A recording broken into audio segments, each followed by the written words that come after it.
एक दिन कुबेर जी जो हैं अपने पिताश्री का दर्शन करने के लिए आए, पुष्पक विमान पे आरूढ़ होके आए थे। रावण ने पूछा अपनी माँ से कि माँ, ये कौन है? इनका जो तेजस्वी स्वरूप है, बिन तप तेज की कर विस्तारा। ये जो तेज है वो कैसे बढ़ेगा? तपस्या के द्वारा बढ़ेगा। बिना तपस्या के तेज नहीं होता। रावण पूछ रहा है अपनी मां से कि जो तेजस्वी स्वरूप हैं, इनका जो तेज बिखर रहा है, इनकी जो आभा बिखर रही है, ये जो पुष्पक विमान पर आरूढ़ होके आए हैं, ये कौन है? कहते हैं कि तेरे ही बड़े भाई हैं, परंतु उल्हाना देती है अपने बेटे को कि तू तो हमारी जन्म से व्यर्थ कीड़े की तरह जन्म लिया। क्यों? रावण के अहंकार को ठेस लगी। मां, तू ऐसा क्यों कह रही है? देख तेरे बड़े भाई की स्थिति, मैं भी तप करूंगा। रावण तपस्या के लिए आगे बढ़ता है। उसके जो अनुज हैं उसका अनुगमन करते हैं, पीछे पीछे चलते हैं। तीनों भाई तपस्या में प्रवृत्त हो जाते हैं। हाँ पुजारी जी, आरती करो। हाँ श्री राम। अच्छा रहेगा, टाइम हो चुका है, अपने करना चाहिए। हो सकता है कि आप सबकी भावना रहे तो और ज्यादा समय तक पड़े रहेंगे बारडोली में, क्या फर्क पड़ता है? है? अरे कहीं भी जाना है, लूंगा रोटी नीके राखे, आगे को वेद भाके। रघुनाथ जी ने इतनी तो कृपा कर ही रखी है, वस्त्र और भोजन मिल ही जाता है। और चाहिए क्या? आगे के लिए भगवान का आशीर्वाद है कि लोक परलोक भी सुधर जाएगा।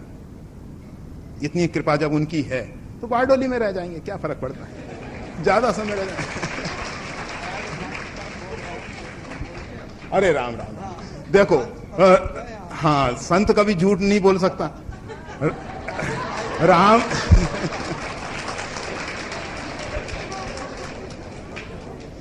वशिष्ठ जी कह रहे हैं झूठ नहीं बोली है। अरे भाई, जब हमारे आराध्य भगवान श्री कृष्ण ने कहा कि हम अस्त्र नहीं उठाएंगे,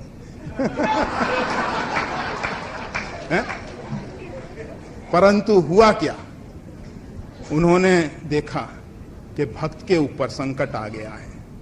मेरा प्रण जाए तो चला जाए, परंतु भक्त की तोहिन, भक्त की अवहेलना कोई ना कर सके। भीष्म पितामह के पेने बाण जो हैं अर्जुन को वेध रहे हैं, भगवान सहन नहीं कर सके। ये तो उनकी करुणा है। उन्होंने करुणा करके रथ का पहिया हाथ में उठा लिया। कहने लगे कि ठीक है, मैं अस्त्र नहीं उठाऊंगा, परंतु रथ का पहिया ही पर्याप्त है। रथ के पहिए से उसका प्रहार नहीं करना पड़ा। अर्जुन ने जाके रोक लिया। भक्त कभी नहीं चाहेगा कि भगवान की प्रतिज्ञा भंग हो। अर्जुन ने रोक लिया। 2 बार भगवान दौड़े हैं। एक बार चाबुक लेके दौड़े, जो सारथी के हाथ का चाबुक है, उसको तो उठाने की उन्होंने पहले से प्रतिज्ञा करी रखी थी, तो उसको लेके दौड़ गए। कोई खास बात नहीं, सारथी है ना, अगर रथ का पहिया उठाना पड़ गया तो कौन सी आपत्ति है? रथ को लेके चल ही रहे हैं, अगर रथ का पहिया लेके चल गए तो कौन सी परेशानी हुई? श्री राम। तो हम सब तो उन्हीं के बच्चे हैं ना, जो भी हो। इस बात को यहीं रख दें, वही अच्छा है। नहीं तो विवेचन में फिर गड़बड़ी हो जाएगी। तपस्या में तीनों भाई लगे। मोह, अज्ञान चाहता है कि अमरत्व की प्राप्ति हो जाए। रावण ने वरदान मांगा कि हम अमर हो जाएं। ब्रह्मा जी ने कहा कि देखो, तप के द्वारा अमरत्व की प्राप्ति नहीं होती है। जिसका जन्म हुआ है उसकी तो मृत्यु अवश्यम भावी है। जो जन्मा है वो मरेगा ही, जो अजन्मा है उसकी मृत्यु नहीं होती है। तुम अपने स्वरूप में आओ। जय श्री राम।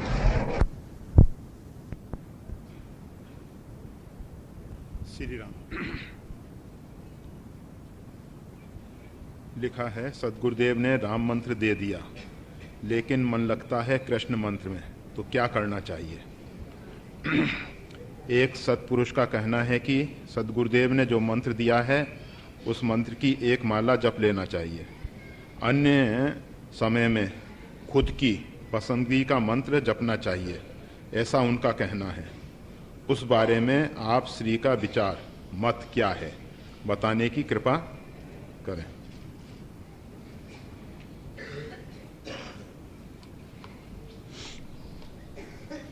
हम अपना कोई व्यक्ति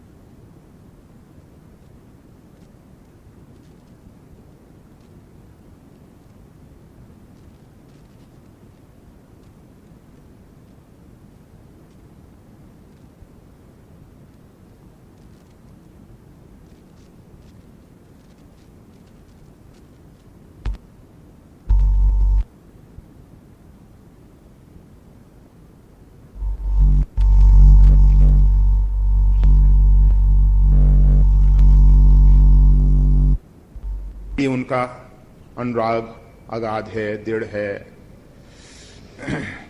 परंतु देखिए विधि का विधान। श्रीनाथ द्वारा गई, देखा कि वहां के मठाधीश जो हैं वो कहते हैं कि हम तो स्त्री का मुख भी नहीं देखना चाहते, आदि आदि। मीरा को लगा कि जिसने अपने जीवन में पूर्णत्व की प्राप्ति कर ली है उसके जीवन में तो ये लिंग भेद नहीं रहता, उसकी दृष्टि में तो स्त्री पुरुष नहीं रहता। जिसने अपने जीवन में परमात्मा को पाया है उसकी दृष्टि में तो परमात्मा ही परमात्मा होता है। तो कोई ऐसा महापुरुष मिल जाए जिसके द्वारा आत्मकल्याण हो सके। और भगवान श्री स्वामी रामानंद जी महाराज काशी में विराजमान होके पूरे भारत के लिए ऐसे महापुरुषों को तैयार कर करके भेज रहे थे। ये शब्द हैं। भूमंडल पे जब सनातन धर्म के ऊपर आघात हो रहे थे तो भगवान श्री राम कृपा करके स्वामी जी के रूप में, स्वामी रामानंद जी के रूप में भूमंडल पे अवतरित हुए। स्वामी जी का जो अवतरण हुआ है वो प्रयागराज में हुआ। एक बहुत महत्वपूर्ण बात है। प्रयागराज की भूमि जो है उसमें गंगा, जमुना, सरस्वती तीनों का समागम हो। ऐसे संगम के क्षेत्र पे स्वामी जी का आविर्भाव हुआ। साधना में ज्ञान, भक्ति, उपासना तीनों का समन्वय स्वामी जी के जीवन चरित्र में देखा गया। और इसीलिए सब व्यक्तियों ने स्वामी जी को अपने अपने ढंग से समझने की कोशिश की और अपने अपने ढंग से समझाने की कोशिश की। निर्गुण निराकार धारा वाले स्वामी जी को अपनी तरफ खींच के ले जाते हैं, सगुण साकार वाले अपनी तरफ खींच के ले जाते हैं, योगी पुरुष अपनी तरफ, तपस्वी अपनी तरफ, भक्ति मार्ग वाले अपनी तरफ। मतलब स्वामी जी एक बहुमुखी आभा के साक्षात स्वरूप हैं। तो उनमें सब प्रकार की वो साधनाएं दिखाई दे सकती हैं, परंतु वो साधनाओं का संगम है, अलग अलग बिछड़ी हुई नहीं है, बिखरी हुई नहीं है। और स्वामी जी ने पूरे भारत के लिए ऐसे महापुरुषों को तैयार किया। या स्वामी जी के पास जो भी महापुरुष पहुंचे, जो भी संत पहुंचे, उनके अंतःकरण में उस परमात्मा का साक्षात्कार हुआ। और परमात्मा को पाए हुए महापुरुषों ने इस भूमंडल पे एक बहुत बड़ा कार्य किया। उसमें से थे श्री स्वामी रविदास जी महाराज। स्वामी रविदास जी महाराज, जिनको रैदास के नाम से पूरा समाज जानता है।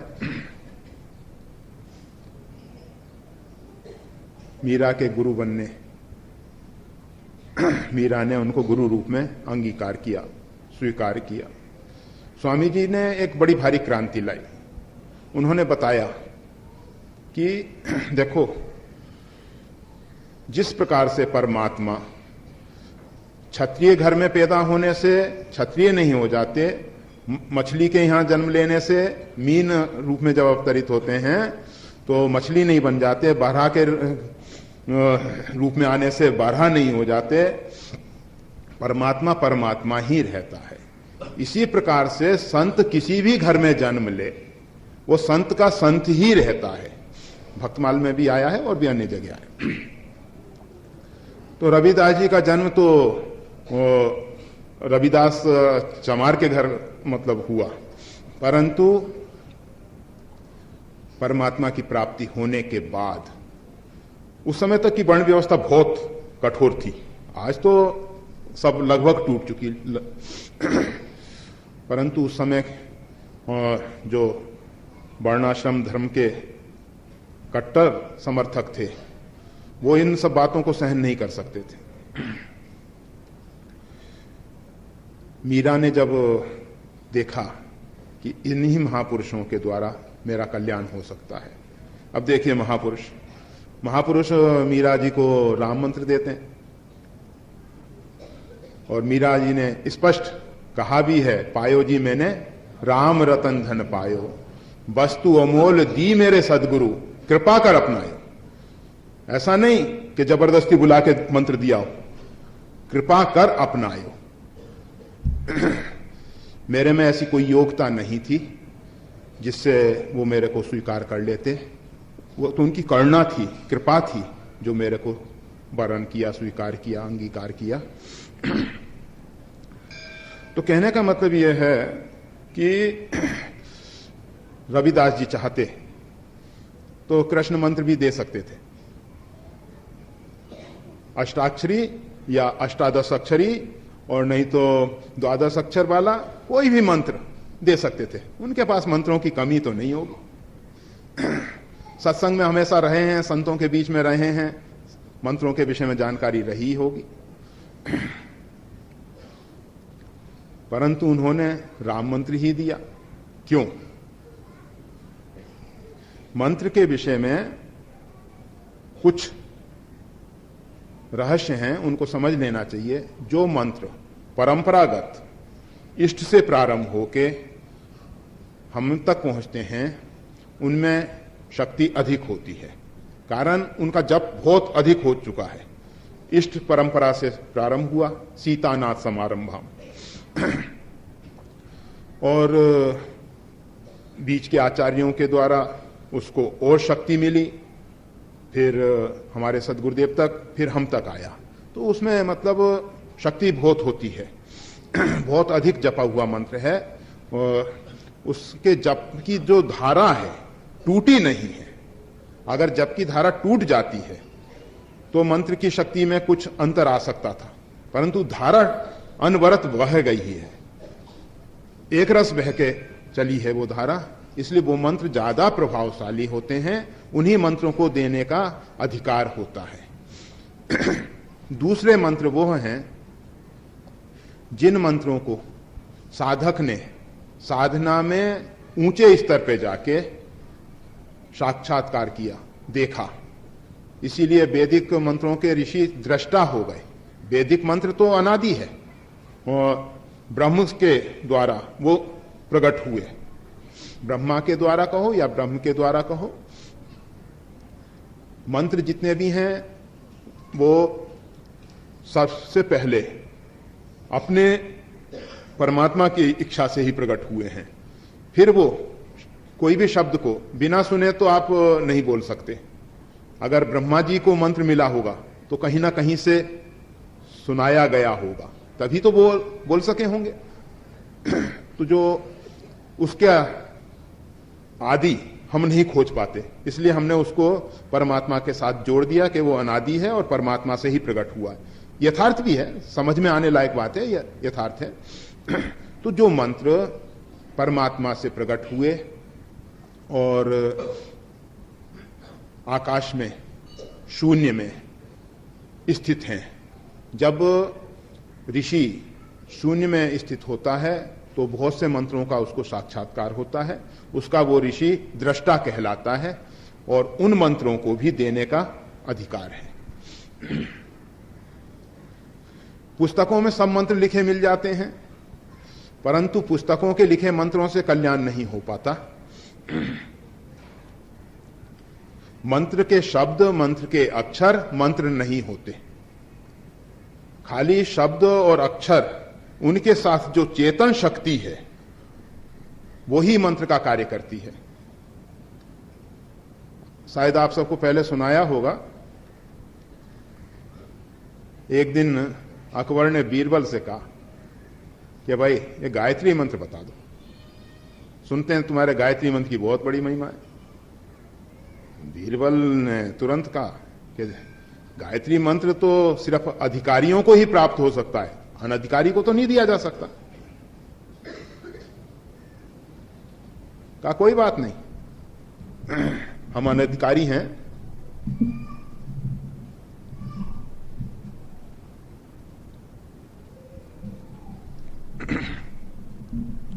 अकबर आखिरकार भारत का सम्राट,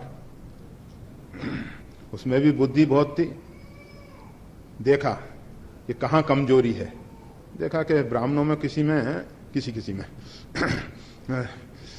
लोभ है, और अपने कोष से धन निकाल के उन ब्राह्मणों को दिया, खूब दिया, और कहा जरा गायत्री मंत्र तो बता दो। उन्होंने कहा कि धन मिलता है तो क्या है,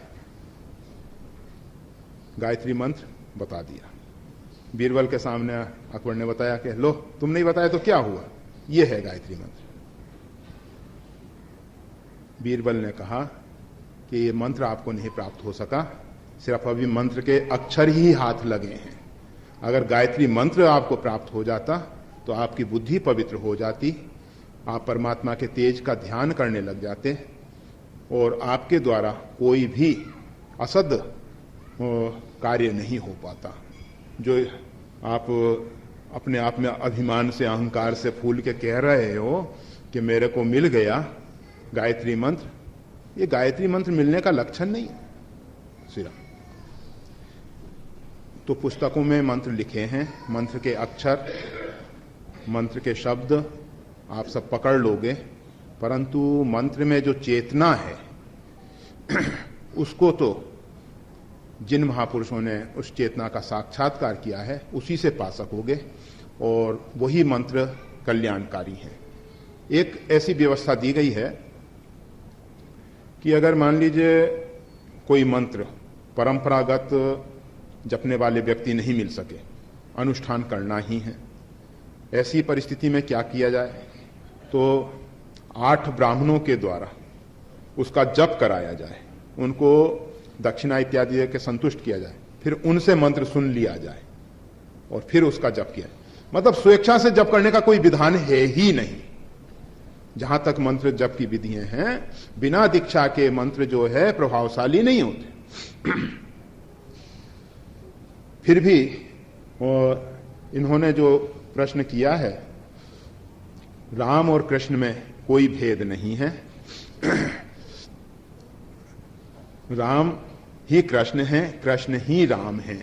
दोनों के लिए हम मंत्र में क्या जप रहे हैं उससे अधिक महत्व है मंत्र के पीछे हमारी भावना क्या है। आप देखेंगे मनु शत्रुपा जो हैं, रामचरितमानस में आप पाएंगे, मनु शत्रुपा जो हैं, 12 अक्षर मंत्र पुनि जपहि सहित अनुराग, वासुदेव पद पंक्रु दंपति मन अतिलाग, उर अभिलाष निरंतर होई, देखई नयन परम प्रभु सोई, अगुण अखंड अनंत अनादि जेहि चितहि परमार्थवादी, नेति नेत जेहि वेद निरूपा, निजानंद निर्पाधि अनुपा। ऐसे ब्रह्म के साक्षात्कार के लिए उनकी अंदर से भावना है। जप रहे हैं 12 अक्षर मंत्र। अब वो 12 अक्षर मंत्र सीताराम जी का हो क्योंकि 6 अक्षर का माता जी का, 6 अक्षर का राम जी का, तो बात ठीक है। और अगर ओम नमो भगवते वासुदेवाय 12 अक्षर मंत्र हो, ये वाला वासुदेव मंत्र, तो भी ठीक है। मंत्र के पीछे जो भावना है वो परिणाम देगा, मंत्र का इष्ट परिणाम देगा। मंत्र के अंदर जो भी आप भावना करके जप करेंगे तो उसी के अनुरूप परिणाम आता है। आप परमात्मा को जिस रूप में, परमात्मा का हमने आपको अनेकों बार बताया कि यही रूप सही है कहना बिल्कुल गलत है। परमात्मा सर्व रूप है, अनंत रूप है। जितने भी आकार, जितनी भी आकृतियां प्रकट होती हैं वो सब परमात्मा से ही होती हैं। इसीलिए परमात्मा का नाम निराकार है। निराकार का अर्थ ही ये होता है जितनी भी आकृतियां निश्रित होती हैं वो सब परमात्मा से होती हैं, इसीलिए उसको निराकार कहा गया। उसको निर्गुण भी इसीलिए कहा जाता है, जितने भी गुण हैं सब उससे निश्रित होते हैं, निकलते हैं, इसलिए उसको निर्गुण कहा गया। परमात्मा सर्वगुण वाला भी है और गुणातीत भी है, गुणों से परे भी है। परमात्मा संपूर्ण आकृतियों वाला भी है और संपूर्ण आकृतियों से परे भी है। परमात्मा हमारी बुद्धि का विषय नहीं है। तो वैसे बहुत से लोग कहते हैं कि हम तो निर्गुण निराकार का ध्यान करते हैं। अरे तुम जिस कल्पना के द्वारा ध्यान कर रहे हो, जो कुछ भी तुम्हारी कल्पना है वो एक आकार है। निर्गुण निराकार की तुम चाहे ज्योति के रूप में, चाहे शब्द के रूप में, या शून्य के रूप में, आकाश शून्य के रूप में अगर ध्यान कर रहे हो तो वो भी तो एक आकृति है, क्योंकि तुम्हारे मस्तिष्क ने तो उसकी कोई ना कोई छवि तो बना ली, कोई ना कोई एक इमेज तो खड़ी कर ही ली है कि ऐसा है। निर्गुण अर्थात ऐसा, निराकार अर्थात ऐसा। जब आपने उसको ऐसा बना लिया तो वो तो एक आकार में बंध गया। वो परमात्मा जो है इन सब आकृतियों का साक्षी है, इन सबको सत्ता प्रदान करने वाला है। परमात्मा की वास्तविक आकृति होती ही नहीं है, क्योंकि वो सबको सत्ता प्रदान करने वाला है और सब आकृतियां उसकी हैं। तो परमात्मा हमारी भावनाओं के अनुरूप मंत्र जप के साथ हमारी जैसी जैसी भावना होती है उसके अनुरूप ही परिणाम देते हैं। बहुत से तो अहिलौकिक कामनाओं की पूर्ति तक ही सीमित रह जाते हैं। कुछ लोग लोकांतरों के सुख वैभव की कल्पना कर लेते हैं, कुछ पद प्रतिष्ठा इत्यादि की बातें सोच लेते हैं। कुछ लोग हैं चाहते हैं कि परमात्मा कृपा करके अपने स्वरूप का साक्षात्कार करा दें। परमात्मा उनके लिए जैसी जैसी उनकी पूर्व जन्म से लेकर वर्तमान तक की भावनाएं हैं उसके अनुरूप दर्शन दे देते हैं। और इसके बाद अगर वो इतने मात्र से संतुष्ट है तो ठीक है, और परमात्मा अगर विशेष अनुग्रह करते हैं, विशेष कृपा करते हैं, तो उसको अपना दिव्य प्रेम रस, भक्ति रस प्रदान कर देते हैं, जिससे वो उसमें हमेशा हमेशा के लिए निमग्न रहता है। श्री राम। तो मंत्रों के विषय में समझ लेना चाहिए कि मंत्र जो परंपरागत प्राप्त हैं वो ही श्रेष्ठ हैं। आप के इष्ट भगवान श्री कृष्ण हैं, कोई फर्क नहीं पड़ता, उनका ही मंत्र है। राम मंत्र का मतलब कृष्ण के लिए भी जपा जाए, नरसिंह के लिए भी जपा जाए, और भी भगवान के वामन इत्यादि जितने भी अवतार हैं उनके लिए जपा जाए तो उस रूप में उनको प्रकट कर सकता है। अगर भावना वैसी होगी तो उस रूप में प्रकट करेगा। और अपने आप में अहोभाव से भर के सोचना चाहिए कि चलो कृष्ण के प्रति तो निष्ठा थी ही, राम जी ने और कृपा कर दी, जो राम मंत्र मिल गया, अब तो दोनों पे मेरा अधिकार हो गया। दोनों हैं ही नहीं, वैसे वस्तुतः दोनों हैं ही नहीं, फिर भी एक इस प्रकार से भी भाव रखें। और फिर अगर भाई जैसे लिखा है कि कुछ अन्य लोग कहते हैं तो अगर उनकी माननी है तो उनकी मान सकते हो, सिर्फ हमारा मत पूछा था तो इसलिए जैसा संतों ने इस बुद्धि में भर रखा है वैसा कह दिया गया। इसके पीछे हमारा कोई दुराग्रह नहीं है, संतों ने भर रखा है हमारे मस्तिष्क में, हमने उन्हीं बातों को दोहरा दिया। परमात्मा का जो भी नाम जपोगे कल्याण करेगा, निश्चित है कल्याण करेगा। जिस भावना से जपोगे उसके अनुरूप ही परिणाम आएगा।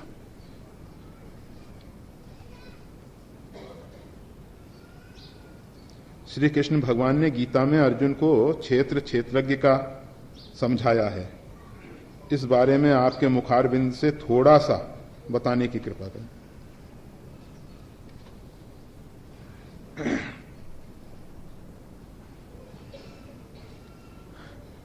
शरीर क्षेत्र है, जीवात्मा इसमें क्षेत्रज्ञ है, परमात्मा इसमें अधियज्ञ के रूप में विराजमान है। इस शरीर में तीनों चीजें हैं।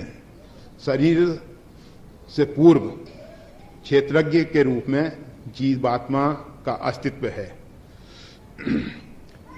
शरीर के न रहने पे, जिसको लोग मृत्यु कहते हैं, जन्म से पूर्व जीवात्मा का अस्तित्व है। शरीर के छूट जाने पे अस्तित्व रहता है। क्षेत्र वह है पंच महाभूतों की रचना, और वो विकारी है, उसमें परिवर्तन होता रहता है। आप देखिए, वो बच्चे के जन्म के साथ, वैसे तो गर्भ में आने के साथ ही अनवरत परिवर्तन होता रहता है। हमको दिखाई नहीं देता, समझ में नहीं आता, एक अलग बात है। आप देखते हैं कि अरे 10 दिन बाद या 1 महीने बाद या 1 साल बाद, अरे इसमें तो बहुत परिवर्तन आ गया। जो रोज देख रहे हैं उनको लगता है कि इसमें कोई परिवर्तन नहीं आ रहा। वैसे परिवर्तन तो प्रत्येक क्षण, समय की जो छोटी से छोटी इकाई है उसमें भी परिवर्तन तो हो ही रहा है, होता ही है, होता रहेगा। तो क्षेत्र जो है परिवर्तनशील है, और क्षेत्रज्ञ जो है वो सूक्ष्म शरीर के रूप में देखा जाए, उसमें भी संस्कारों के द्वारा, क्योंकि मन, बुद्धि, अहंकार और पंच महाभूतों की सूक्ष्म तन्मात्राएं, इनको लेके ये पुर्यष्ट का एक शरीर से दूसरे शरीर में प्रस्थान करती है। गीता में भगवान ने बताया कि जैसे शुद्ध वायु गंध वाले स्थान से निकलता है तो उसमें गंध दिखाई देने लगती है, सुगंध वाले से आता है सुगंध, दुर्गंध वाले से दुर्गंध। अगर कहीं अग्नि के पास से निकलता है तो उसमें उष्णता, जल के ऊपर से निकलता है तो उसमें शीतलता, उष्णता, गंध, ये पवन के गुण नहीं है। गंध जो है पृथ्वी का गुण है, उष्णता श्री राम अग्नि का धर्म है, शीतलता जो है जल का धर्म है। तो ये वायु में आरोपित हो जाते हैं। इसी प्रकार से मन के अंदर जैसे जैसी वासनाएं, जैसे जैसे संस्कार जीवन पर्यंत हम करते हैं, वो सब संग्रहित हो जाते हैं, और फिर इसको लेके हम एक शरीर से दूसरे शरीर में जाया करते हैं। तो इसमें भी थोड़ा परिवर्तन तो होता है, संस्कारों के रूप में होता है। और ये जो शरीर है पंच महाभूतों की रचना, इसमें स्थूल देह में, आदि भौतिक शरीर में भी परिवर्तन होते रहते हैं। ये विनाश को प्राप्त हो जाता है, परंतु वो जो जीवात्मा है वो परमात्मा का अंश चेतन है, इसलिए उसका विनाश नहीं है। ईश्वर अंश जीव अविनाशी, चेतन अमल, सहज सुख राशि। उसका स्वरूप भी परमात्मा जैसा ही है, परंतु जीव है, परमात्मा परमात्मा है। गंगा और गंगा की तरंगें तत्वतः एक हैं, परंतु तरंगों से गंगा नहीं बनती। गंगा से असंख्य तरंग प्रकट होती हैं और उसमें लीन हो जाती हैं। इसी प्रकार से अनंत जीव जो हैं परमात्मा से प्रकट होते हैं, परमात्मा में लीन हो जाते हैं। ये जीव और परमात्मा जातिगत, स्वभावगत एक समान है। जैसे मानव मानव सब एक, भैंस भैंस सब एक। मतलब जाति से सब एक हुए ना, इसी प्रकार से सब जीव एक, परंतु संस्कारों से भिन्नता, और शुद्ध बुद्ध अवस्था में वो परमात्मा में ही अपने स्वरूप को मिला देता है या मिल जाता है, जो भी कहें। जिसकी जैसी भावनाएं, भक्तों की भावनाएं तो वो अपने आराध्य के दिव्यलोक लोकांतर में जाके भी सेवा में लग सकते हैं, और भूमंडल पे आके भी सेवा में लगे रह सकते हैं भक्तों की भावना के अनुरूप। तो क्षेत्र परिवर्तनशील है, क्षेत्रज्ञ में सूक्ष्म परिवर्तन होने वाले हैं। क्षेत्रज्ञ जो है परमात्मा के नजदीक है, क्षेत्र जो है परमात्मा का कहीं अभाव नहीं है। वैसे परमात्मा ही सृष्टि के पंच महाभूतों के रूप में प्रकट हो गया है।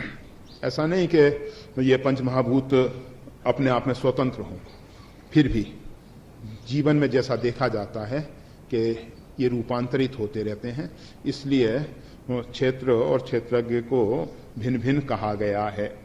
और वस्तुतः जब बहुत आगे बढ़ जाता है साधक, बहुत आगे, एक व्यक्ति मूलाधार पे है, एक स्वाधिष्ठान पे है, एक मणिपूरक पे है, एक अनाहत पे है, एक विशुद्ध पे है, एक आज्ञा पे है, और एक सहस्त्रार में।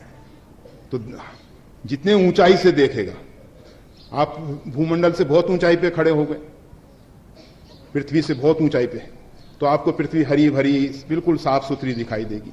नजदीक से देखोगे कूड़ा कबाड़ा बहुत दिखाई देगा, बहुत गंदगी दिखाई देगी। तो जितना नीचे से देखोगे उतनी गंदगी दिखाई देती है। मूलाधार से देखोगे और स्त्री नजर आएगी, पुरुष नजर आएगा। थोड़ा ऊपर बढ़ जाओगे स्वाधिष्ठान पे, तो उसके अंदर चेतन भी दिखाई देगा, स्वरूप भी दिखाई देगा। और आगे बढ़ोगे तो उसमें आकर्षण भी आपको दिखाई देगा। और जब आप अनाहत पे पहुंचोगे तब फिर आपको उसमें परमात्मा भी दिखाई देने लग जाएगा। आज्ञा पे देखोगे तो परमात्मा अधिक दिखाई देगा, शरीर कम दिखाई देगा।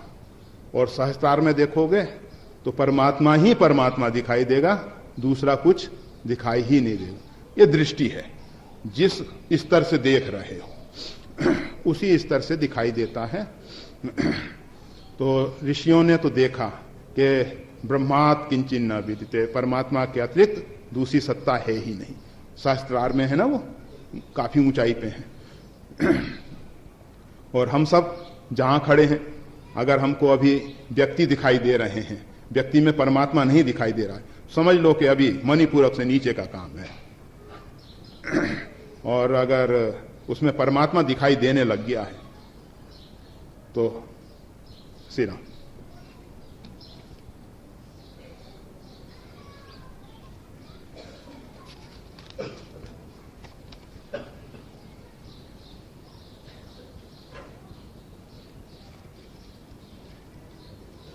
साधक को तो एकमात्र गुरु में ही निष्ठा करनी चाहिए, फिर भी हमारी स्थिति ऐसी नहीं है। कृपया समझाइए कि हम गुरुनिष्ठ कैसे बने। कृपया ऐसी कृपा करें कि हमारा एकमात्र लक्ष्य गुरु प्रेम ही बना रहे। देखो जी, लादने से कोई निष्ठा नहीं बनती, जबरदस्ती का सौदा बेकार। अगर परमात्मा के गुण हमको समझ में आ जाए और संसार का रहस्य हमको समझ में आने लग जाए, स्वाभाविक है कि परमात्मा में प्रेम हो जाएगा, संसार से विरक्ति हो जाएगी। संसार के गुण दोषों को जब हम देखेंगे, समझेंगे, जैसे इंसान धन के पीछे बहुत परेशान है, खूब धन कमाए, धन के जितने भी हानि लाभ हैं वो उसको दिखाई देने लग जाएंगे। जब नाना प्रकार से इनकम टैक्स वाले और अनेक अनेक आदि व्याधि, चोर, लुटेरे, बदमाश सब उसके पीछे पड़ेंगे, तब उसको धन का स्वरूप समझ में आएगा कि हाँ, इस धन में कितना अधिक गुण है, कितना अधिक लाभ है। किसी भी चीज को जब आप समझ लेते हैं, संग्रह त्याग ना बिन पहचाने। किसी भी वस्तु का संग्रह अथवा त्याग कब होता है? जब आप उसको पहचान लेते हैं। इसलिए सर्वप्रथम उससे परिचित हो। संसार को छोड़ने की जरूरत नहीं है, संसार को समझने की जरूरत है। संसार में किन किन कारणों से आप फंस रहे हो, आपके अंदर जो कुछ वासनाएं हैं कि इस प्रकार की परिस्थिति में हम सुखी हो जाएंगे, क्योंकि केंद्र बिंदु सुख और शांति का है, उसको लेके आप यत्र तत्र भटका करते हो। सारा संसार जो है चाहता तो यह सुख शांति मिले, परंतु सोचता है कि शायद पद में सुख होगा, चाहे धन में होगा या परिवार में होगा, व्यक्तियों में होगा, आदि आदि। तो इन सबको आप समझने की कोशिश करो, अच्छे ढंग से समझने की कोशिश करो। और जब आप समझोगे, इसीलिए मानव तन की जो दुर्लभता वाली बात कही जाती है वो इसीलिए है क्योंकि विवेक संपन्न है। मानव जो है विवेक संपन्न है। क्या सद है क्या असद है, सद असद का समझ का नाम ही विवेक है। तो वैसे तो गोस्वामी जी ने तो लिख दिया, बिन सत्संग विवेक न हो और राम कृपा बिन सुलभ न सोई। तो राम जी कृपा क्यों नहीं करते? अरे भाई, जब राम कृपा के बिना सत्संग संभव नहीं और सत्संग के बिना विवेक संभव नहीं।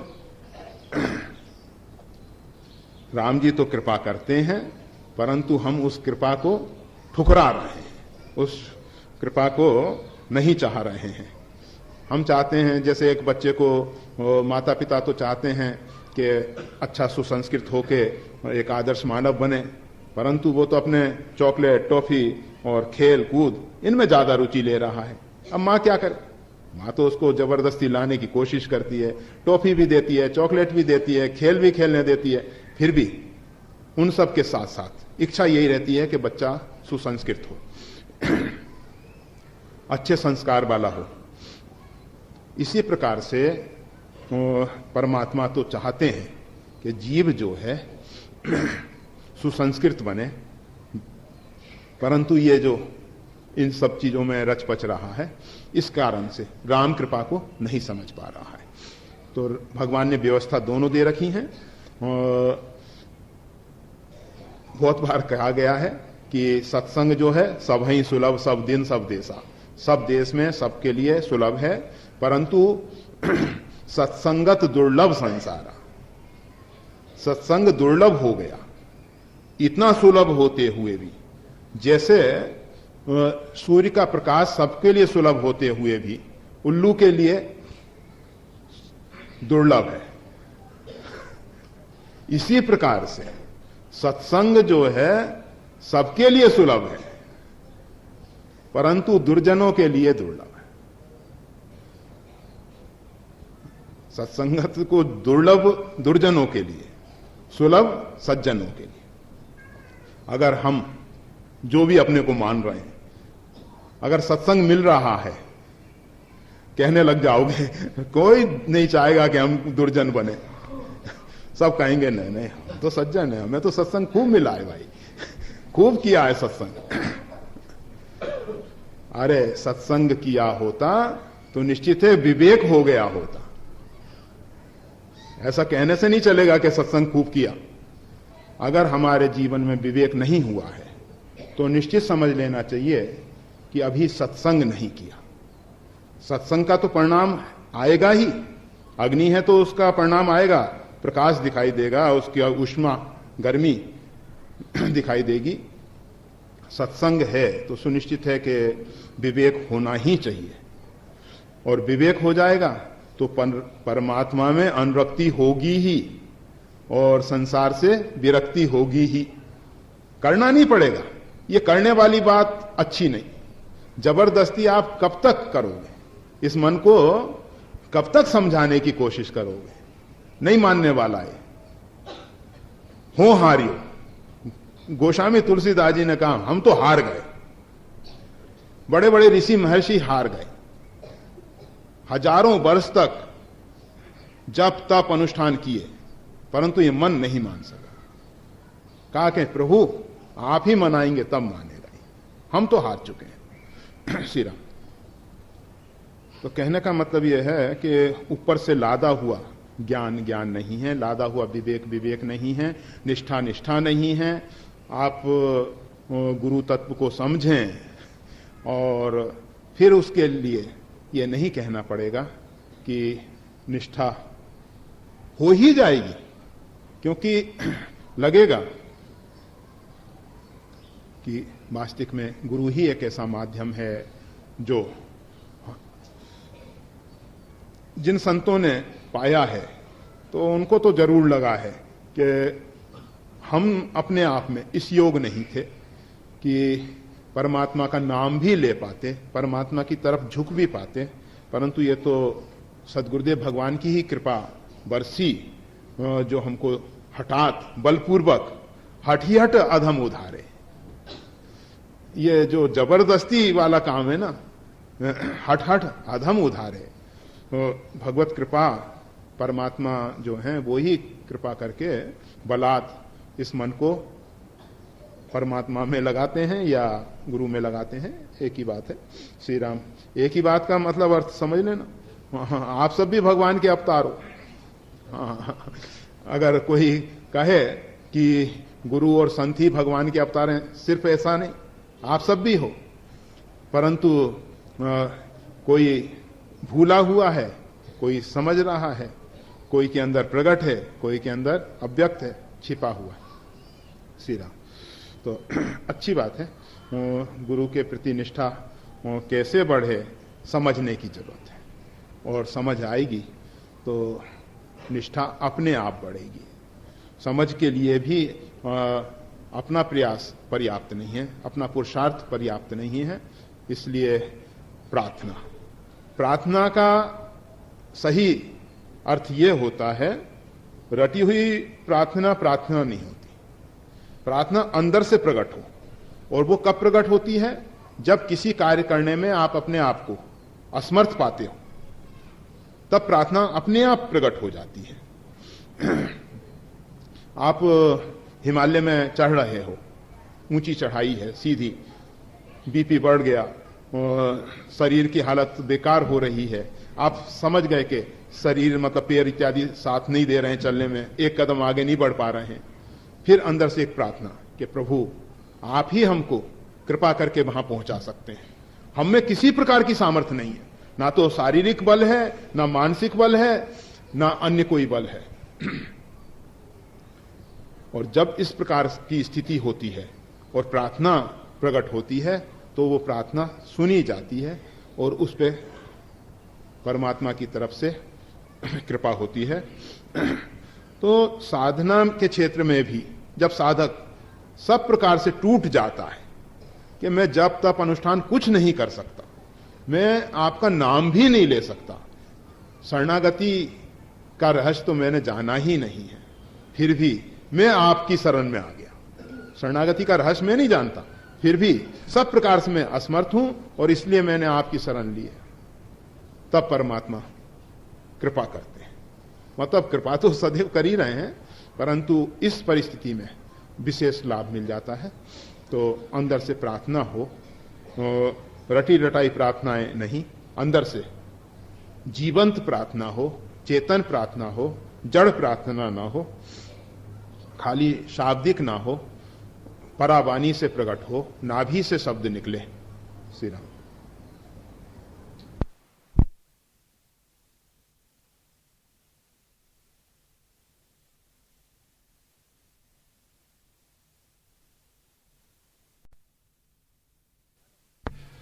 कहा ना, वो हम नहीं समझते कि हमारे लिए क्या उचित है क्या अनुचित है। हम तो आपके दरबार में आ गए, परमात्मा से प्रार्थना करो, बनावटी नहीं भाई, हाँ, कि हम तो आपके दरबार में आ गए। अगर आपको अच्छा लगता है कि कुसंग में रहे, ठीक है, आपको अच्छा लगता है संत जनों के संग रहे, बहुत अच्छी बात है। हमारा आग्रह ना तो चल सका है ना चलेगा, हमने तो बहुत आग्रह कर करके देख लिए, कोई आग्रह हमारा मतलब मान लिया जाए ऐसा जरूरी नहीं है। तो प्रभु आपको जैसा अच्छा लगे, आप सर्वतंत्र स्वतंत्र हैं, जो चाहोगे वो ही होगा। तो बस आपकी इच्छा में हमारी इच्छा है, वो अच्छा है, ऐसा ही हो। नहीं महलों में राखें चाहे झोपड़ी में बास दें, और नरक में भेजें चाहे नरक परऊं बर सुरपुर जाऊं, कहीं भी भेज दिया जाए। ऐसा नहीं कि नरक में नहीं जाएं, जहां भेजना है भेज दो, परंतु आप हमारे साथ रहो। तो नरक भी नरक नहीं रहेगा। नरक और स्वर्ग, नरक न अर्क, जहां अर्क सूर्य नहीं है, जहां प्रकाश नहीं है, जहां अंधेरा ही अंधेरा है, उसका नाम है नरक। और सर्क स्वर्ग, जहां प्रकाश ही प्रकाश है, वहां स्वर्ग। तो परमात्मा को लेकर अगर नरक में जाओगे, वो तो परम प्रकाशमय है, तो वहां नरक रह ही नहीं सकता। कोटि सूर्य सम प्रभावान है ना वो तो इसलिए नरक में भी अगर परमात्मा पहुंच गया तो वो नरक नहीं बनेगा। और परमात्मा ना पहुंचे कोई बात नहीं, संत भी पहुंच जाएंगे तो भी नरक नरक नहीं रहेगा, क्योंकि संतों के हृदय में तो परमात्मा है ही, प्रकट रूप में है।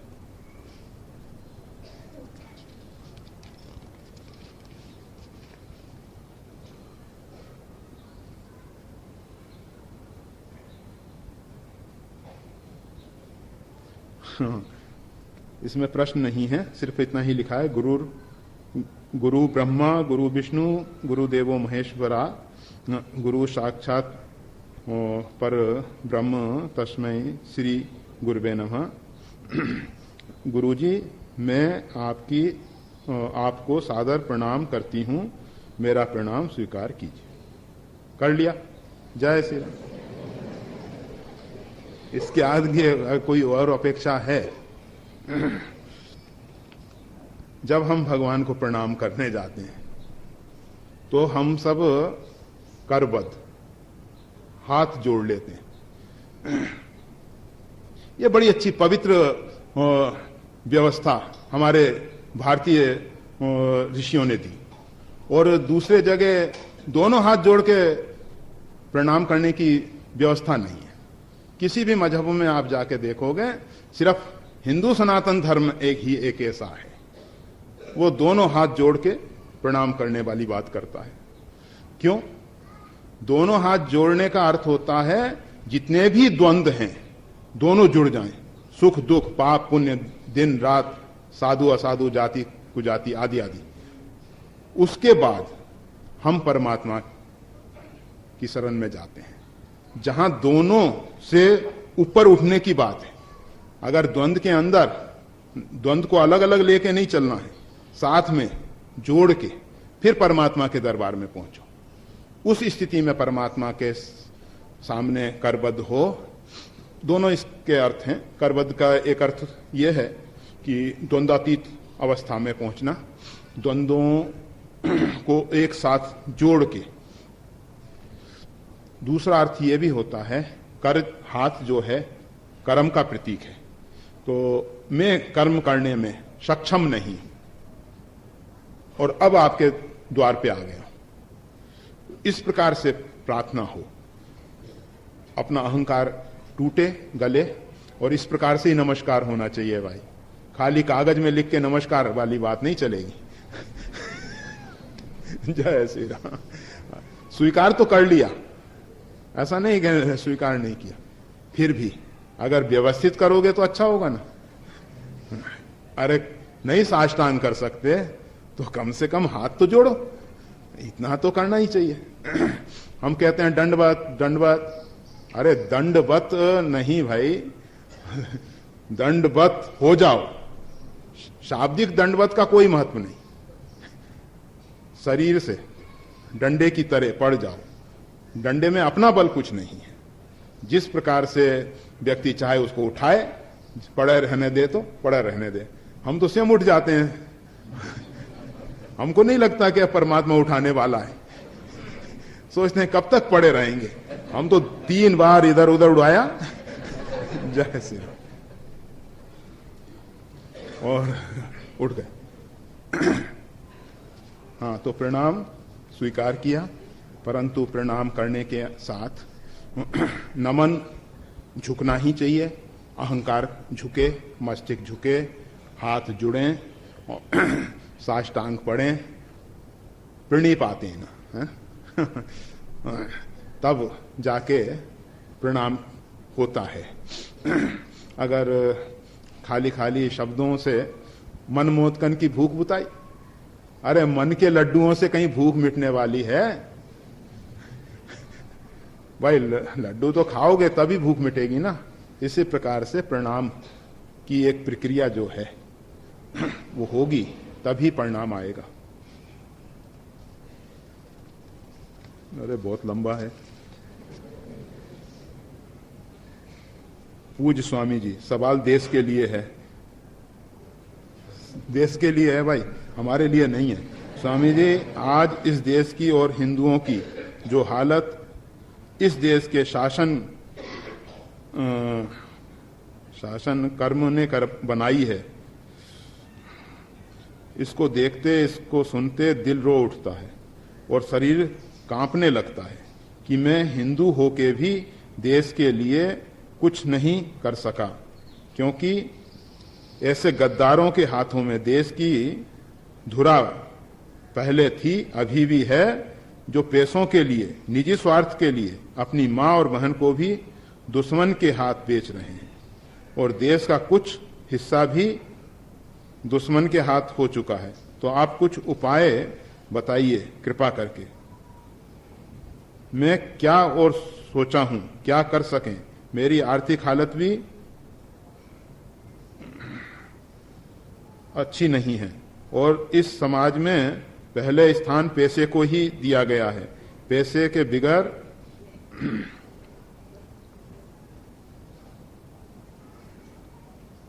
और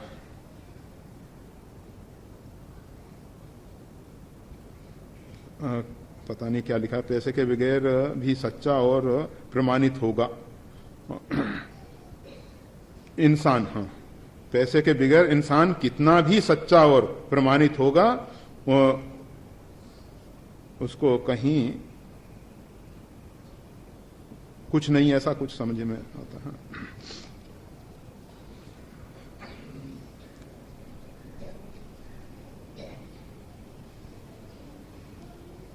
ठीक है, देश की स्थिति के बारे में जो कहा है वो कुछ अंश में सही है। ये निश्चित है कि भारत जैसे राष्ट्र को जिस ढंग में होना चाहिए था उस ढंग में नहीं जी रहा। और ये बात भी सही है कि जो शासक हैं अधिकांश उनमें जैसा लिखा है गद्दार इत्यादि हैं, और पैसे के लोभ में देश को बेच रहे हैं। काफी सही है। फिर भी इसका दायित्व किसके ऊपर है? हम ही सबके ऊपर तो है। कौन इन सबको चुन के ला रहा है समाज में? आपका जो अमूल्य वोट है, आपका जो अमूल्य मत है, वही तो इन सब का चयन कर रहा है। भाई हम तो वोट देते नहीं अभी तो, परंतु श्री राम हम भी गद्दार हो गए। नहीं देने से तो मतलब गलत व्यक्तियों को सत्ता में लाना ही, अगर तो जो देने वाले हैं हमको भी देना चाहिए, ऐसी बात नहीं, सबको देना चाहिए। कम से कम अपने मत को व्यक्त तो करो, प्रकट तो करो, भले ही वो सत्ता में आए ना आए, वो एक अलग बात है, परंतु अपने मत को व्यक्त तो करना ही चाहिए, प्रकट करना ही चाहिए। तो दायित्व प्रजा के पाप और पुण्य से राजा होता है।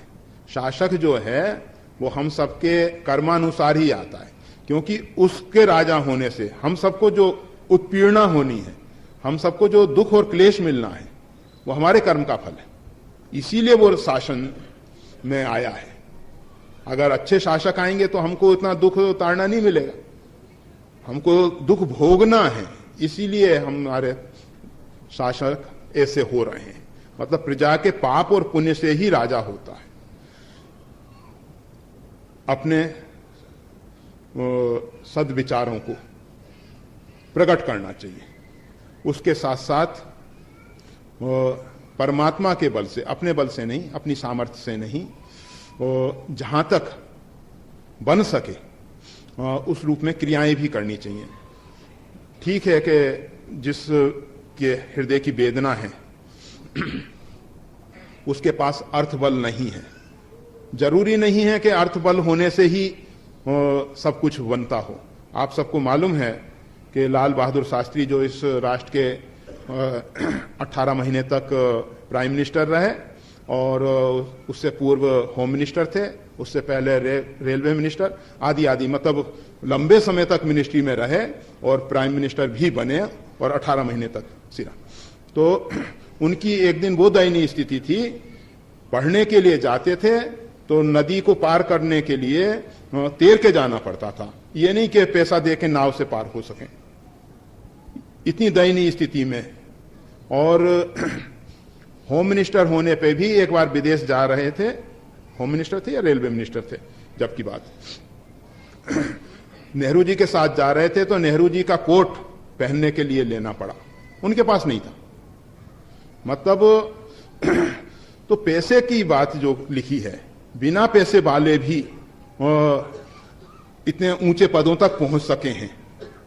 तो आप सब में भी बहुत सामर्थ्य है, जिस भी हृदय की वेदना है, इसलिए उनको परमात्मा ने आपको अमूल्य शरीर दे रखा है, पवित्र विचार दे रखे हैं।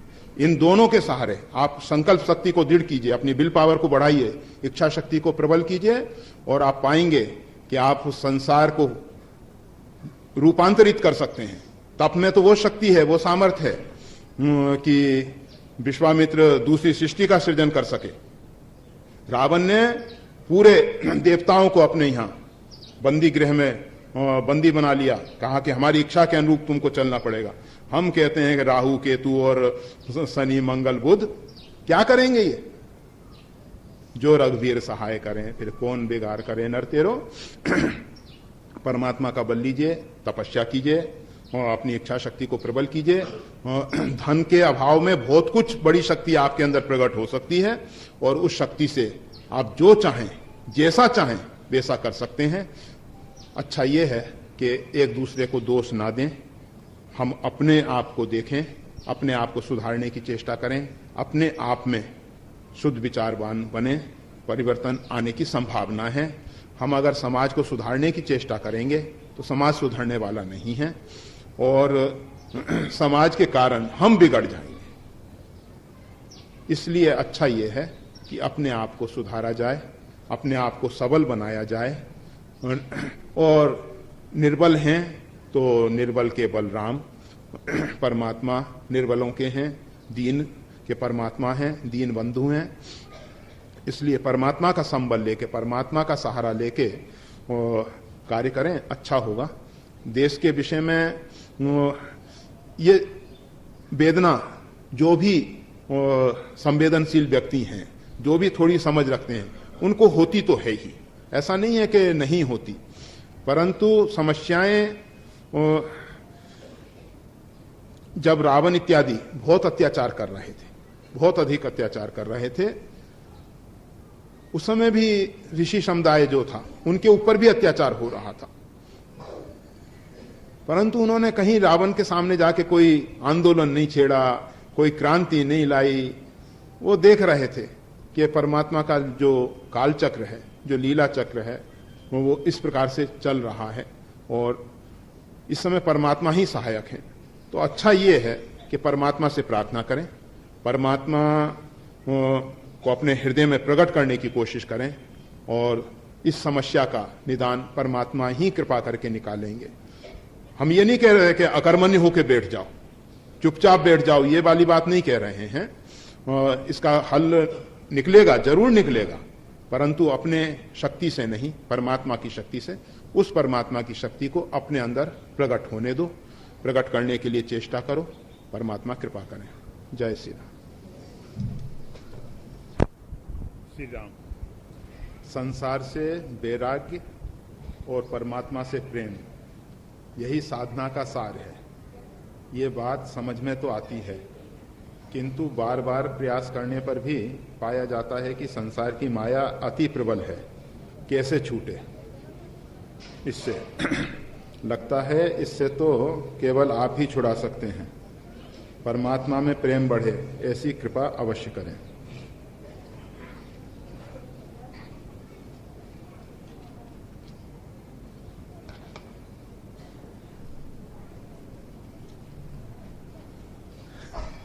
श्री राम। साधना का सार क्या हो सकता है हम नहीं जानते। फिर भी आपने लिखा है वैराग्य और परमात्मा से प्रेम। बात कुछ हद तक सही है, परंतु पूर्णतः सही नहीं है। हम सब की तो ऐसी धारणा है,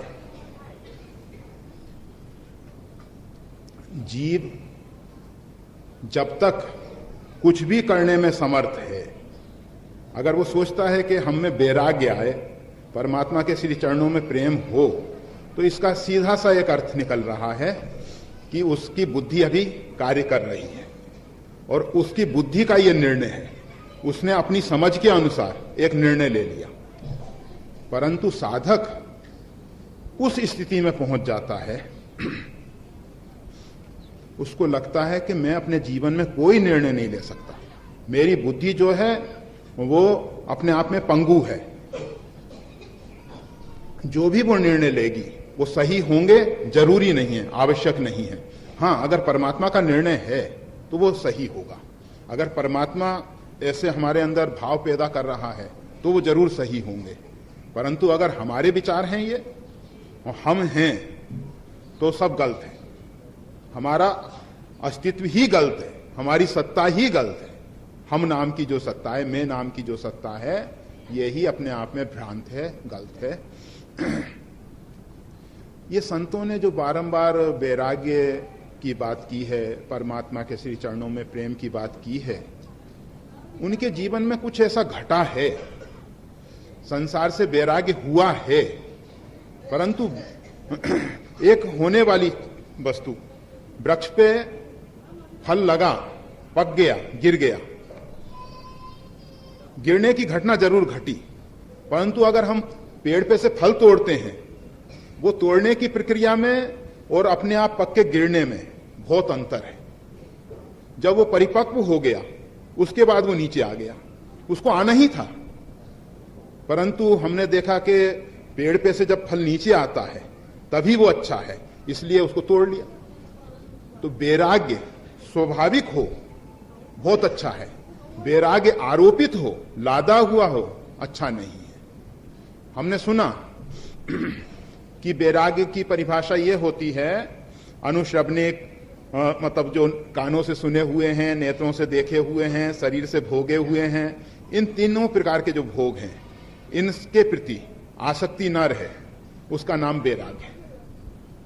हमने सुन लिया, अब हमने कोशिश शुरू की कि भाई जो हमने श्रवण से सुने हैं उनके विषय में हमने कहना शुरू किया, ना ना वो क्या अमेरिका में क्या रखा है, वो तो खाली लोग बात करते हैं, वहां के सुख कोई भोगने जैसे हैं क्या, वहां तो लंका है, लंका, सोना तो बहुत है, परंतु राक्षस भी कम नहीं है।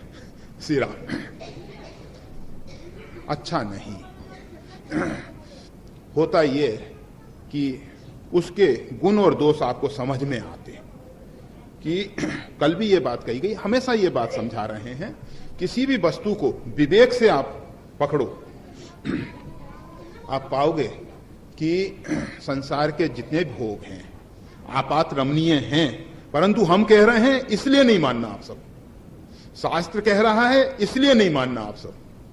आपके अंदर इस प्रकार की अनुभूति हो तब जरूर मान लेना, वो जो अनुभूति होगी वो सही होगी। और वैराग्य के विषय में भी इसी प्रकार की परिस्थितियां बने कि संसार के जितने भी भोग हैं उनका रहस्य समझ में आ जाए कि इतने लंबे समय से इन भोगों को भोग रहा है, और ये मन जो है 84 लाख शरीरों में आहार, निद्रा, भय, मैथुन, इनका तो खूब सेवन किया है। 84 लाख शरीरों में भटका है, खूब भटका है। जरूरी नहीं है कि एक शरीर में एक ही बार आया हो, अनेकों बार आया होगा।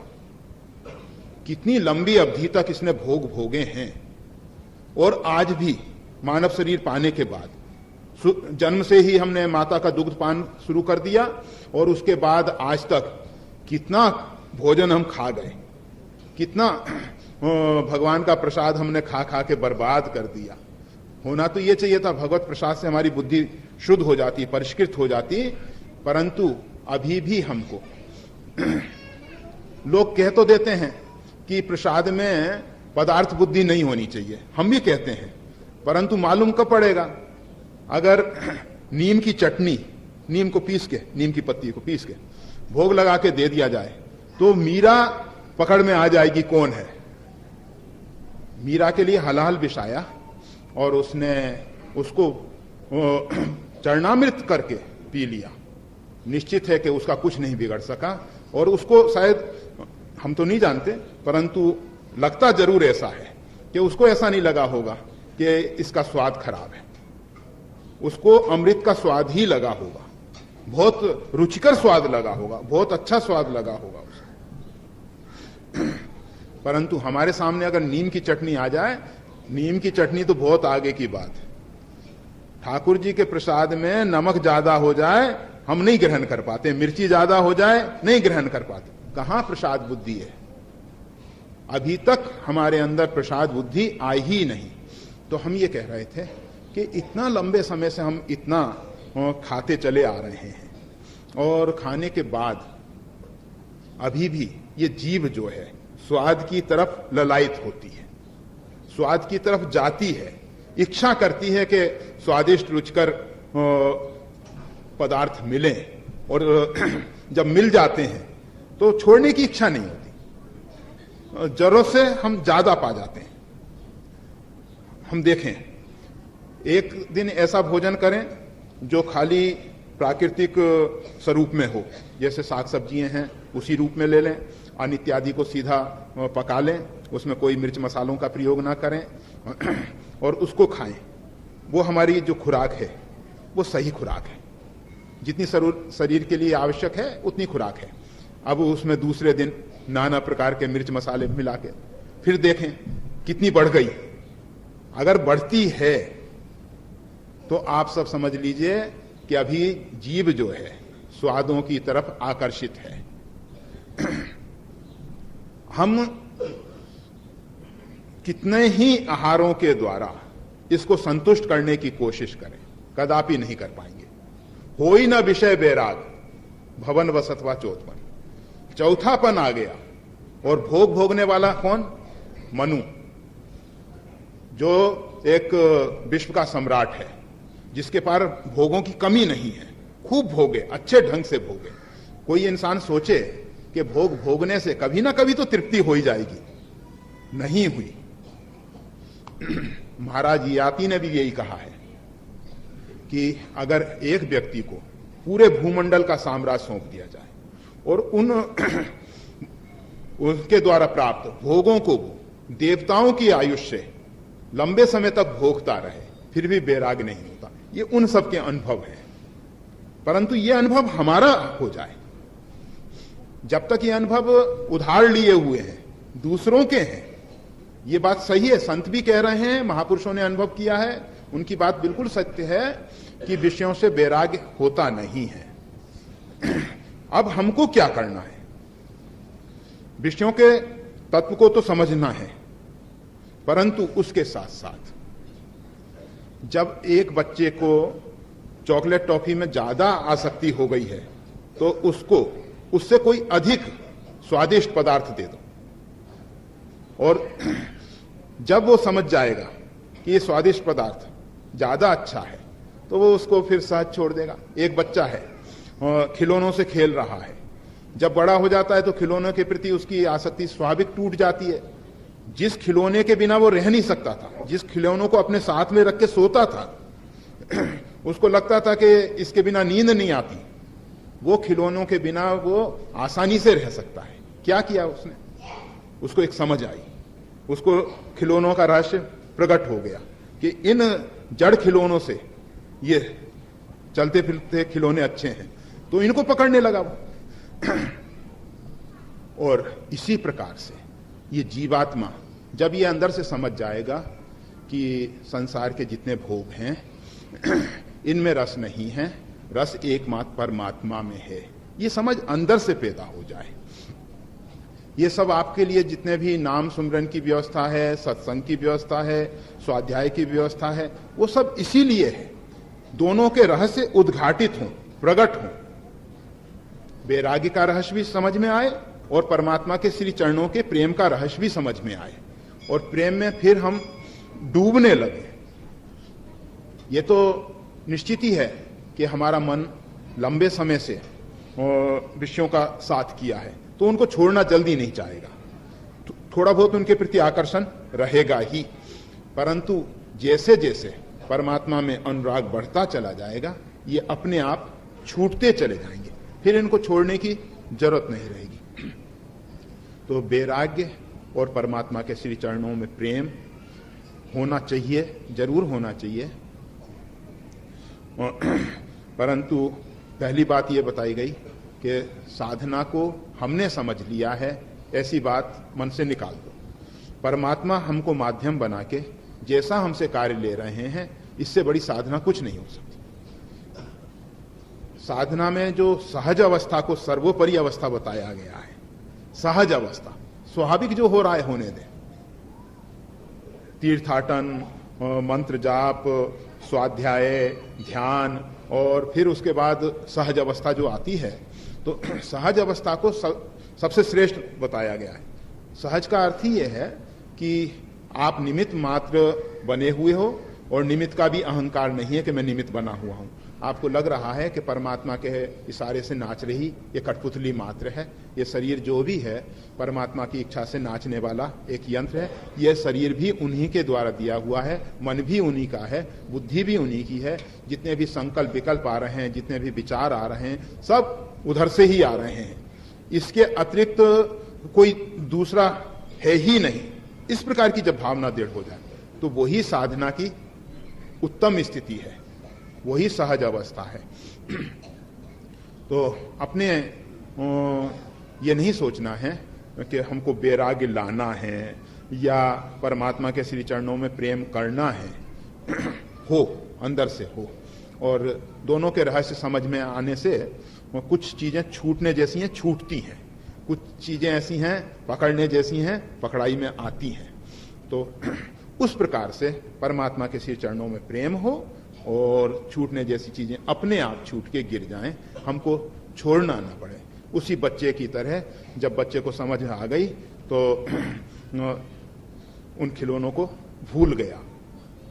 फिर वो कभी अगर उसके माता पिता बताएं ना कि तुम उस समय तो इतने इनके लिए ललायत रहते थे, ऐसे ऐसे झगड़े करते थे, इतना इतना पूरा घर जो है सिर पे उठा लेते थे, आसमान में उठा देते थे, परंतु अब तुम उनकी तरफ क्यों नहीं देख रहे? वो हंसेगा, कुछ नहीं कहेगा, बस हंसेगा। तो इसी प्रकार से आप समझदार, एक और भी उपाय है। वो उपाय ये है, ये तो बड़े बच्चे बनने की बात हुई, और छोटा बच्चा बन के देखो। छोटा बच्चे की स्थिति ये है, वो तो सही रूप में माता को पहचानता भी नहीं, माता को जानता भी नहीं, पैरों में उसमें चलने की शक्ति भी नहीं, पालने में पड़ा हुआ है, माता ने डाल दिया है, कपड़े में लपेट के रख दिया। अब उसके पास क्या है? उसके पास करने जैसा कुछ नहीं रहा है, और उसके लिए मां को सब कुछ करना पड़ता है, बिना कहे करना पड़ता है। उसने कभी माता से ये कहा है क्या मेरी गंदगी साफ करो? उसने कभी कहा कि मेरे को दूध पिलाओ? कभी नहीं कहता। उस अबोध शिशु की तरह हो जाए जो कभी किसी प्रकार का आग्रह नहीं करता।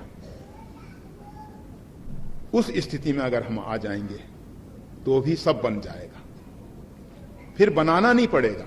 परंतु उतने छोटे बच्चे हम नहीं बन पाते। कहने के लिए तो सब कहते हैं कि हम भी बच्चे हैं, परंतु बच्चे बनना बहुत सरल नहीं है, बहुत सरल नहीं है। वो तो बच्चों को तो परमात्मा ही बनाते हैं, अपने बनने से थोड़ी बनता है कोई। सेरा तो साधना में या तो हम बिल्कुल मिटा दे, ऐसा कुछ कहा गया है, मिटा दे खुदी को जो मर्तबा चाहता है, दाना खाक में मिलके गुले गुलजार होता है। मतलब वो दाना बीज अपने अस्तित्व को मिटा दे तो उसमें अंकुरन हो जाता है, उसमें पौधे का विकास हो जाता है और उसमें अच्छे सुगंधित पुष्प लगते हैं, फल लगते हैं। परंतु कब होता है? जब अपने आप को वो मिटाता है।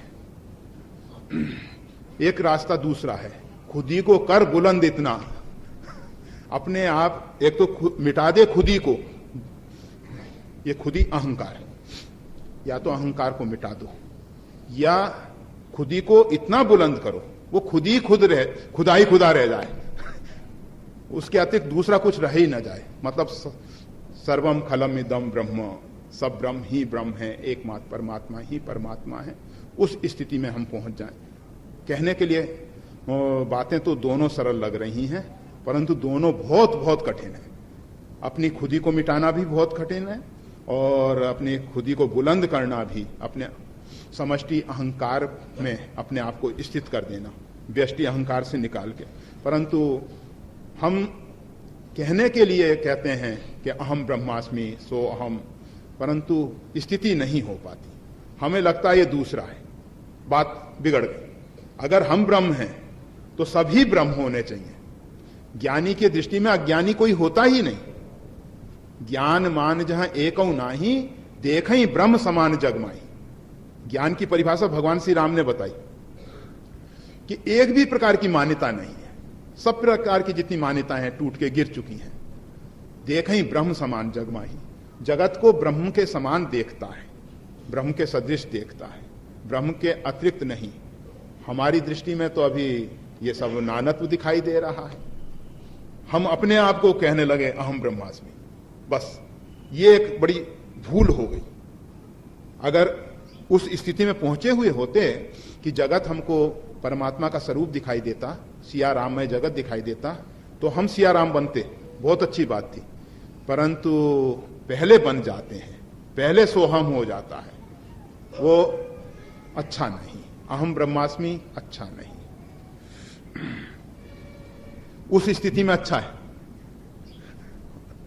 परंतु निम्न स्तर में एक बच्चा कहे कि मैं सब जानता हूं, तुम क्या मेरे को पढ़ाओगे, मैं तो पढ़ा पढ़ाया हूं, उस बच्चे का कल्याण नहीं होने वाला। क्योंकि उसके दिमाग में एक भ्रांति घुस गई कि मैं समझदार हूं, मैंने पढ़ रखा है, मैं जानता हूं। इसी प्रकार से जो तथाकथित ज्ञानी हैं, जिन्होंने अपने अंदर एक भ्रम पैदा कर लिया है कि हम बहुत कुछ जानते हैं, बस वो भ्रांति है। इसीलिए हमने जो पहली बात कही थी कि साधना का सार वैराग्य और परमात्मा के श्री चरणों में प्रेम है, इस धारणा को तोड़ दो। हम नहीं जानते क्या है सार। हाँ, शब्द बता दें क्या कहने चाहिए, फिर आप उन्हीं शब्दों को रट के हमारे सामने फिर रख दोगे। श्री राम, होना ये चाहिए कि संतों से बारंबार सुना है। देखो समझदारी है ना कि संत वैराग की बहुत प्रशंसा करते हैं और शास्त्रों ने भी वैराग की बहुत प्रशंसा की है। परमात्मा के श्री चरणों में प्रेम की बात भी सब जगह कही जाती है। इसका रहस्य कृपा करके समझाइए। अच्छा प्रश्न होगा ना? हाँ श्री राम। देखो परिप्रश्न, गीता में भगवान कहते हैं कि अच्छे ढंग से प्रश्न करना, प्रश्न करने में चूक नहीं जाना। पार्वती जी ने भगवान शिव से प्रश्न किए। प्रश्न करने के बाद उन्होंने एक बात कही, प्रभु जो मैंने नहीं पूछा हो और आपको लगे कि ये इसके लिए अनुकूल और आवश्यक है तो उसको बताने में कमी नहीं रखना। मतलब साधक ऐसा ना सोचे कि मैं प्रश्न भी कर सकता हूं, मेरे में प्रश्न करने की भी सामर्थ्य है, किस प्रकार का अहंकार भी उसमें से टूट जाए। प्रश्न करना भी हमने तो किसी ने सिखाया है, हम तो उस तोते की तरह प्रश्न कर रहे हैं भगवान। हम नहीं जानते कि प्रश्न कैसे करना चाहिए, प्रश्न का स्वरूप क्या होना चाहिए। आप पाएंगे कि वो प्रश्न जो हैं आपका ज्यादा कल्याण कर सकेंगे और उन प्रश्नों के उत्तर ज्यादा कल्याण कर सकेंगे। जितने अहंकार टूटे हैं, जितने अहंकार छूटे हैं, उस प्रकार से आने वाले प्रश्न और उस प्रकार से आने वाले उत्तर दोनों ही कल्याणकारी होंगे। सिर्फ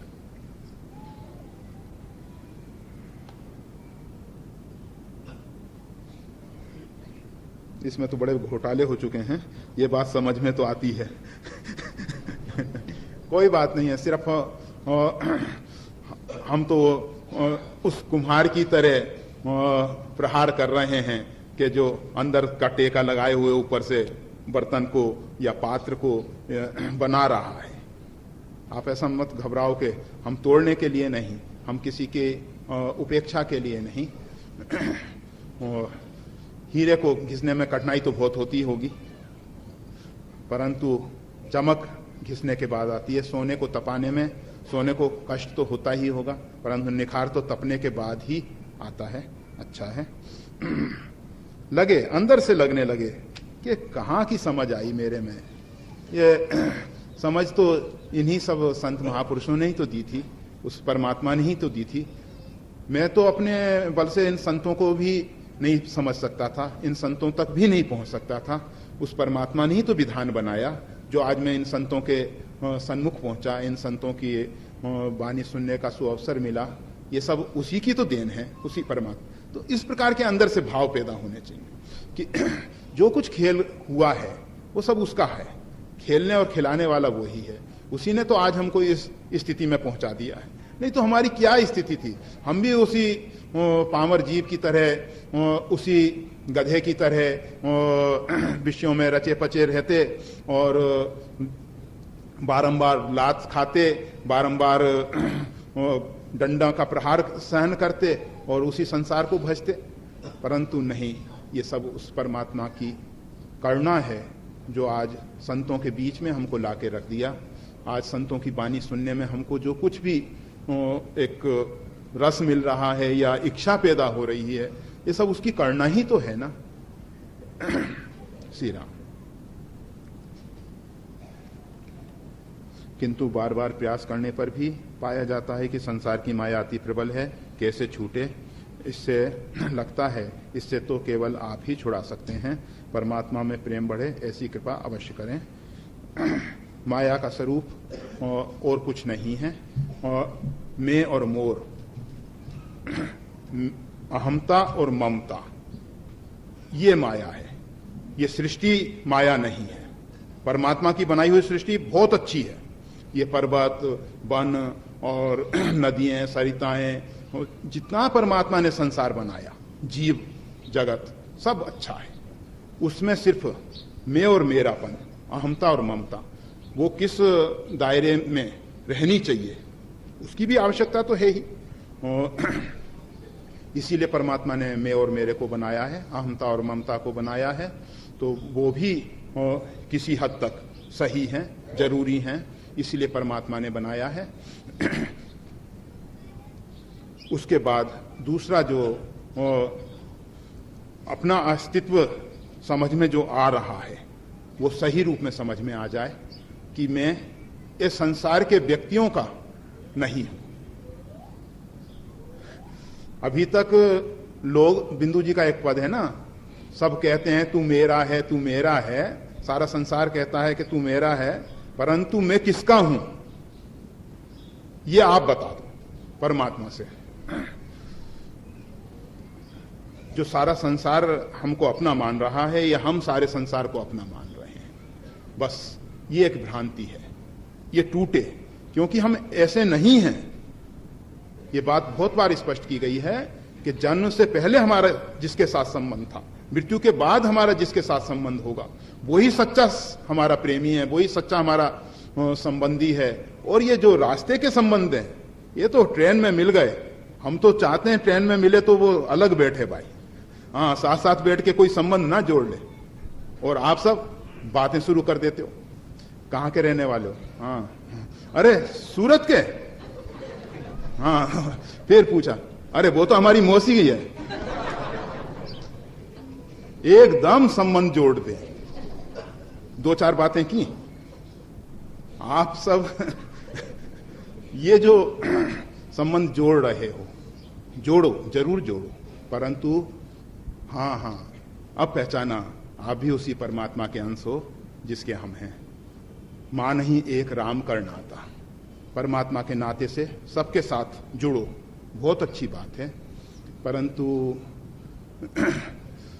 जाके प्रिय न राम वेदे। जिसको रघुनाथ जी और आदिशक्ति भगवती जगदम्बा के प्रति प्रेम नहीं है, तजिए ताई कोटि बेरी सम, उसको तो छोड़ दो भाई, करोड़ों बेरियों के समान छोड़ दो। तो माया सिर्फ इतना ही है कि हम जिसके साथ हमारा वास्तविक संबंध है उसको भूले हुए हैं, और जिसके साथ संबंध नहीं है उनको मान रखा है। तो इस भ्रांति को तोड़ो, समझ से तोड़ो, सही रूप में तोड़ो। हमने कहा है इसलिए नहीं, संतों ने कहा है इसलिए नहीं, शास्त्र ने कहा है इसलिए नहीं, यथार्थ में ये है, ऐसा आप समझ में आए। जैसे अग्नि से हाथ जलता है तो बात समझ में आ गई, शास्त्र कहे या ना कहे, संत कहें या ना कहें, हमने अनुभव करके देख लिया भाई जलता है। तो इस प्रकार अंदर से समझ आ जाए कि हम वास्तविक में प्रभु के हैं और प्रभु ही हमारे हैं, तो सब काम बन जाएगा। और जो आपने कहा है कि हमारे छुड़ाने से छूटने, ना ना, हमारे में इतनी शक्ति होती तो आज तक सबको विरक्त बना देते। विगत रक्तः विरक्त, सबका खून चूस लेते? नहीं नहीं, अरे हम मांसाहारी नहीं। रक्त के जितने संबंध हैं वो सब टूट जाते, छूट जाते हैं। विरक्त शब्द का अर्थ होता है रक्त से जो संबंध है। रक्त का संबंध को इंसान ज्यादा महत्व देता है तो वो सब टूट जाते, छूट जाते। श्री राम।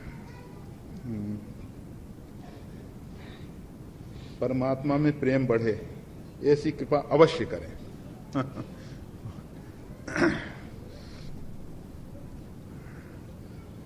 जिस वस्तु की जरूरत होती है उसके धनी के पास जाना चाहिए। प्रेम के जो धनी हैं, हम परमात्मा में प्रेम चाहते हैं ना, तो जिनको परमात्मा के श्री चरणों में प्रेम है ऐसे भाई बहनों का संग करो, उनको बहुत अधिक से अधिक सम्मान दो। जिनको परमात्मा के श्री चरणों में प्रेम है, आप पाएंगे कि आपके अंदर ये जो संक्रामक रोग है ये प्रवेश कर रहा है, उसके जो क्या कहेंगे वायरस जो हैं आपके अंदर प्रवेश करते चले जाएंगे और आपको कुछ करना नहीं पड़ेगा। संतन डिग बैठ बैठ, एक ही उपाय है, संतन के नजदीक बैठना सीखो। और दूसरे उपाय से ये रोग लगता ही नहीं। परमात्मा में प्रेम बढ़ने वाली जो बात है कोई अभ्यास से नहीं होने वाला है और दूसरे साधनों से नहीं होने वाला है। बस एक ही उपाय है कि परमात्मा के विशुद्ध प्रेमी मिले और उनका हम संग कर सकें, उनका हम साथ कर सकें, वो हमारे लिए वंदनीय और पूजनीय दिखाई दें। हमको लगे कि ये श्रेष्ठ हैं। अगर हम उनको निकृष्ट भाव से देखेंगे, उपेक्षित भाव से देखेंगे या साधारण मानव की तरह देखेंगे तो रोग नहीं लगेगा। ऊपर से नीचे की ओर धारा बहती है। जब वो हमको लगेंगे कि वो श्रेष्ठ हैं, तब वो धारा ऊपर से नीचे की ओर हमारी ओर बह जाएगी और हमको लगेगा हम श्रेष्ठ हैं तो हमारी धारा उधर बहने लगेगी। उनके पास तो वो शक्ति है, तुलसी जे उत्तम प्रकृति का कर सके कुसंग, चंदन विष व्यापे नहीं लपटे रहत भुजंग। उनके पास तो हमारी जो धारा बह के जाएगी वो प्रवेश भी नहीं करने वाली है। हमें जरूरत है उनकी धारा हमारे अंदर आए, तो इसके लिए उनको श्रेष्ठ मानना ही चाहिए। जब तक हम उनको गौरव के भाव से नहीं देखते, महत्व बुद्धि से नहीं देखते, इसीलिए संतों ने संतों की महिमा का इतना गान किया है कि संतों के प्रति एक गौरव बुद्धि बने। और ये देश, ये राष्ट्र जब तक श्रेष्ठ राष्ट्र था, विश्व गुरु था, जब तक इसमें ऋषि महर्षियों को, संतों को सम्मान मिलता था।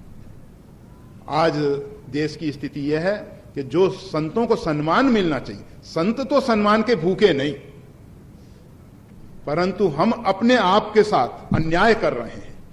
जो संतों को जो सम्मान मिलना चाहिए वो नहीं मिल रहा। इसका सीधा सा अर्थ है कि आज हम अपने साथ अन्याय कर रहे हैं। वो जो संतों की धारा बह के हमारे पास आने वाली थी, आज नहीं आ पा रही है। आज हमारी धारा उधर जा रही है। श्री राम। तो परमात्मा के श्री चरणों में प्रेम बढ़ने के लिए एकमात्र उपाय है परमात्मा के प्रेमियों का संग। काम बन जाएगा।